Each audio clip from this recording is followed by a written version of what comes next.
République, comme moi et vous, comme nous tous, nous sommes Congolais parce que l'un de nos parents, ou tous nos parents, sont Congolais. C'est la loi. Ce qui s'est passé, et moi je tiens à attirer l'attention des gens, c'était une façon pour certaines personnes de vouloir légitimer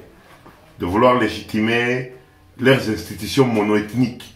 Je parle de la CENI et de la Cour constitutionnelle. Alors, comme Katumbi, c'est un très grand nom, un nom qui vend, un nom qui est crédible et non fiable, il fallait montrer un chantage. Mais moi, je n'avais pas peur, même pas un peu. Parce qu'il suffisait qu'on invalide Katumbi hier, aujourd'hui, le pouvoir de Tshisekedi tombe. Et lui, il le sait, mieux que quiconque d'ailleurs. Aujourd'hui, Tshisekedi cessait d'être président de ce pays. Et les rapports de force étaient tels que ces gens-là n'avaient aucun autre choix. Mais nous ne sommes pas naïfs. Nous continuons à réclamer une élection transparente, une élection démocratique, une élection réelle, pas une mascarade d'élection. Les gens qui interviennent dans tout le processus électoral sont d'une même ethnie, alors que le Congo a 456 tribus. Est-ce que vous trouvez ça normal? C'est des anciens de l'IDPS, c'est des gens de l'IDPS, c'est des amis de Félix Tshisekedi. Il s'est taillé une élection à sa taille.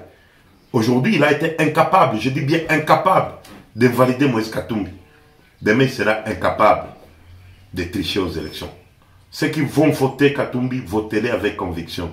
Katumbi n'est pas Fayoulou. Katumbi est candidat. Katumbi, quand il gagnera les élections, si vous le votez, Félix n'aura aucun pouvoir, aucun choix. Katumbi l'a démontré que de laisser le pouvoir et de partir s'il a la chance. Pour vous, cette décision de la Cour est due à une pression? Mais ils n'avaient pas de choix. C'était Katumbi ou leur pouvoir. Il suffisait d'une moindre bêtise. C'était fini pour eux. C'était fini. Moi, je suis conseiller de Moïse Katumbi. Je vous dis, c'était fini pour ces gens. Heureusement, je crois qu'il y en a parmi eux qui ont encore un minimum d'intelligence. Ils les ont avertis. Mais c'était terminé. La page qui serait en train d'être tournée ce matin. Ce n'est pas un cadeau, c'est les droits de Katumbi. Et c'était fini en fait. Ils n'avaient pas d'autre choix que de faire ça. C'était terminé. Alors pourquoi certains membres de l'ensemble ont célébré la nationalité de Moïse Katumbi? Bon, et ils avaient des doutes? Je ne peux pas interdire aux gens de célébrer. Vous savez, l'IDPS avec ses charlatans, ils parlent beaucoup. Il y en a qui avaient peur.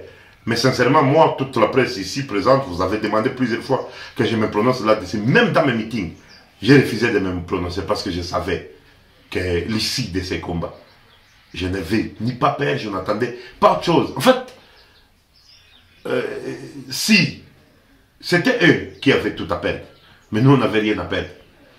On savait que les élections prochaines dans ce pays, Katumbi sera candidat. Et c'était Katumbi ou Félix. C'est-à-dire, s'ils auraient commis la faute d'exclure Katumbi, c'était Félix qui sortait du processus électoral. Par quel moyen? Je ne vous dirai pas, mais je vous dis c'était terminé. D'accord. Moïse Katumbi valide d'abord pas la CENI, parce que les gens avaient peur. Pour la deuxième fois, ou la énième fois, c'est la Cour constitutionnelle qui valide sa candidature. Cette fois, vous avez maintenant confiance à ces deux institutions? On n'a aucune confiance, je viens de le dire. On n'a aucune confiance à la Cour constitutionnelle monoethnique. On n'a aucune confiance à la CENI monoethnique. Un cas membre de l'IDPS. Aucune confiance. Nous allons aux élections parce que nous sommes forts. Katumbi est candidat parce qu'il a son peuple, il a sa base. Cette base qui était déjà mobilisée pour tourner la page Tshisekedi. Elle était prête. De Goma à Kinshasa, de Mbandaka à Matadi. Et les Congolais étaient prêts. Aujourd'hui, vous allez assister à une autre page de l'histoire de la République. Les Congolais allaient l'écrire. Aujourd'hui, pas demain, aujourd'hui. Ma dernière question va dépasser la parole. Vous croyez maintenant aux élections le 20 décembre? Bon, ils n'ont pas d'autre choix. Hein. S'il n'y a pas les élections le 20 décembre, nous négocierons sur la tête de Félix Tshisekedi. Ils n'ont pas d'autre choix. Ce n'est pas un cadeau, c'est notre droit. Il avait un mandat. C'est pas. Kabila lui a donné un mandat de 5 ans. Son 5 ans de deal avec Kabila est fini. Nous devons faire les élections. C'est pas. En fait, il ne faut pas prendre comme si c'est un cadeau qu'on nous donne. Ce n'est pas un cadeau. Mais est-ce que malgré la validation de la candidature Moïse Katumbi, est-ce qu'ensemble n'a pas peur de Félix Tshisekedi? Peur de quoi? Parce qu'il a fait 1000 promesses aux Congolais qui ne s'est pas réalisées. Il continue même à promettre. Il nous a demandé qu'il va nous laisser des milliardaires. Vous avez vu des milliardaires? Il a dit qu'il va faire du Congo l'Allemagne d'Afrique. On a fusillé quelqu'un hier ici. En Allemagne, on fait ça. On n'a pas de route, on n'a rien. Il nous a promis que si la guerre n'est pas finie à l'Est, il aura échoué son mandat. Est-ce qu'il y a encore des débats à faire sur Félix Tshisekedi? Félix Tshisekedi, il appartient au passé. C'est un candidat fini. Qu'est-ce qu'il va dire aux Congolais? 1000 promesses, 0 réalisation. Qu'est-ce qu'il va dire? Peur de quoi? Katumbi est dans le cœur du peuple. C'est grâce à ce peuple que Katumbi est candidat aujourd'hui. Si ça dépendait du pouvoir de Félix, Katumbi ne le serait pas. Mais on sait que tous les Congolais étaient derrière un homme. Je vous dis, aujourd'hui matin, s'ils auraient commis une faute hier, c'était terminé pour eux. Terminé. Et tu es vous en train de préparer un coup d'État? On ne prépare pas un coup d'État. Nous n'avons pas besoin de préparer un coup d'État tant que nous avons le peuple congolais avec nous. La plus grande armée du monde, c'est le peuple. Et ce peuple a prouvé, fait plier Félix une fois, le fait plier 2 fois, le fera plier 3 fois.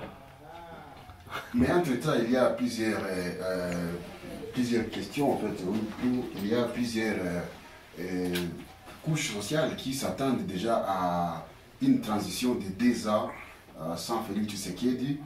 Vous êtes pour les élections, mais si tel était le cas, est-ce que vous opterez également? Nous, on a hâte de tourner cette page triste de Félix Tshisekedi. Elle est une page sombre dans l'histoire politique de notre pays. Et nous avons hâte. Il a pris ce pays, il n'y avait pas d'M23 ici. Il a pris ce pays, il n'y avait pas autant de groupes armés. Aujourd'hui, à Goma, dans la ville de Goma, vous pouvez voir les civils en armes qui se promènent. Félix Tshisekedi a pris ce pays, il n'était pas à ce niveau-là. La République recule. Vous ne pouvez pas quitter Goma, aller à Boremana sans trouver des barrières. Il a pris ce pays, il n'y avait pas de barrières. Il a pris ce pays et je pouvais prendre ma petite voiture et aller à Kiwanja. Aujourd'hui, je ne peux pas. Il a pris ce pays, il y avait de l'espoir dans plusieurs secteurs. Aujourd'hui, la République recule. Aujourd'hui, nous assistons à des gens, on nous apprend. Ici, on ne vole plus.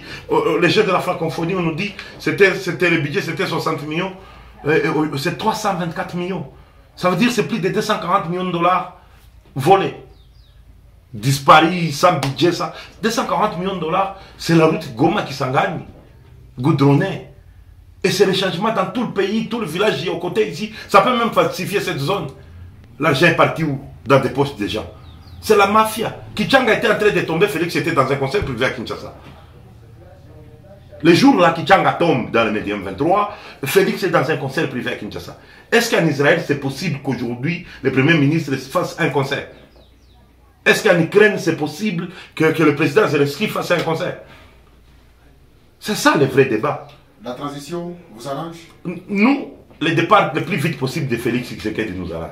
Mais Patrick Mundeke, vous l'avez souligné, la Cour constitutionnelle, la CENI, tourne aujourd'hui en faveur de Tshisekedi. N'est-ce pas automatiquement son deuxième mandat? Ce n'est pas automatiquement, Katumbi vient de vous démontrer que ce n'est pas automatiquement. L'intention profonde de Félix Tshisekedi, c'était d'écarter Moïse Katumbi à ce processus électoral. C'était ça son intention profonde. Mais avec la pression populaire, cette base naturelle de Katumbi, cette armée de Katumbi qui est le peuple congolais, Félix plie. Allons aux élections. Peuple congolais, vous allez encore les faire plier. Vous avez maintenant la preuve que vous pouvez les faire plier. Le cas Katumbi est une preuve éloquente que vous pouvez les faire plier. On va continuer à les faire plier jusqu'à les faire partir. Avec cette euphorie qui caractérise certains membres du parti Ensemble, peut-on dire que c'est une victoire pour vous ou une partie? C'est une victoire pour le peuple congolais. Ce n'est pas notre victoire.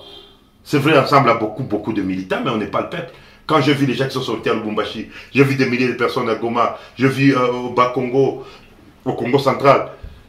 C'est une victoire du peuple. Et moi je vous dis, s'ils auraient commis la faute de se tromper encore une fois, c'était fini pour eux. Ce matin on serait en train de parler autre chose dans ce pays, par la force du peuple congolais.